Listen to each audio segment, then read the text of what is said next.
right, a little good news if you are trying to lose weight and you are not a fan of the gym. A new trial showing that exercise and dieting is no more effective than just dieting all alone, because when people exercise, their appetite actually increases and they eat more food.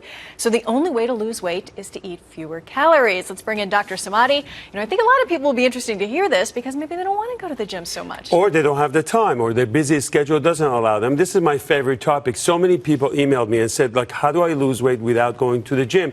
And the first thing I would tell you is make a diary of what you put in your mouth and what you eat all the time. When you write down and you see what's going on, that's already a great biofeedback.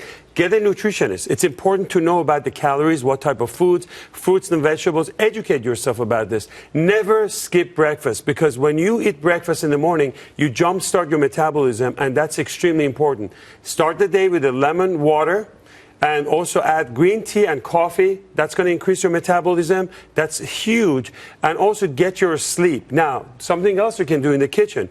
Get rid of all the plates. Get rid of your fork and knife. And start taking a smaller portion dishes. I promise you, Eric, this works. Wow. Because people have used chopsticks to just basically struggle from eating. It's going to be too much work. And you know what? Wait for this. The biggest message is to chew your food and go slow. Because that's really important. And, of course, Marc is going to talk about alcohol and getting rid of all the junk food. If you do this, of course, exercise is good for you. Of course, we encourage exercise. I promise you, you're going to lose weight just following some of these tips. Just eat less? Well, that's part of it. The other part of it is more fruit and vegetables. Fruit and vegetables is fiber. It's all about substitution. If you have fruit and vegetables instead of having that cheeseburger, you're going to lose weight. More water. I don't agree with these experts who are saying exercise doesn't work as well. I agree with one thing. If you jog a mile, you're burning 100 calories. If you eat a muffin, you're eating 500 calories. I agree with that point.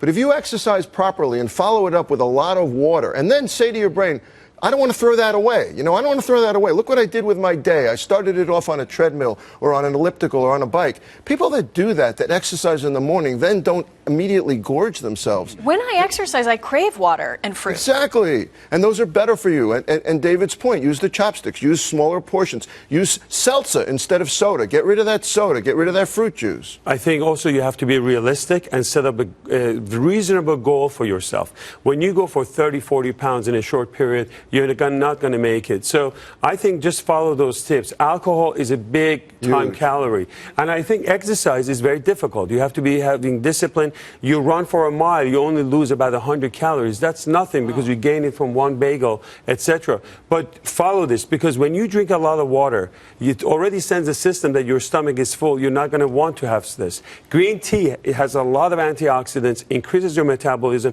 We've talked about coffee a lot in this show. So I'll post it on social media for people out there. One more thing about the hormones in the brain. Exercise puts the right anti-hunger hormones into your brain in many cases, but also some of the dietary points we're making do the same thing. If you have soda, if you eat a lot of sugar, you start to crave it. If you have the fruit and vegetables and you have the smaller portions, you crave less. Same thing with the lack of sleep. That's another big Exactly, and the lack of alcohol as well. Hormonal changes. Sugars, white breads, no muffins. You're going to make a lot of fun. Your Greek yogurt is great, Eric. Your Greek yogurt, but use real fruit, not that additive fruit. Oh, I know. Let's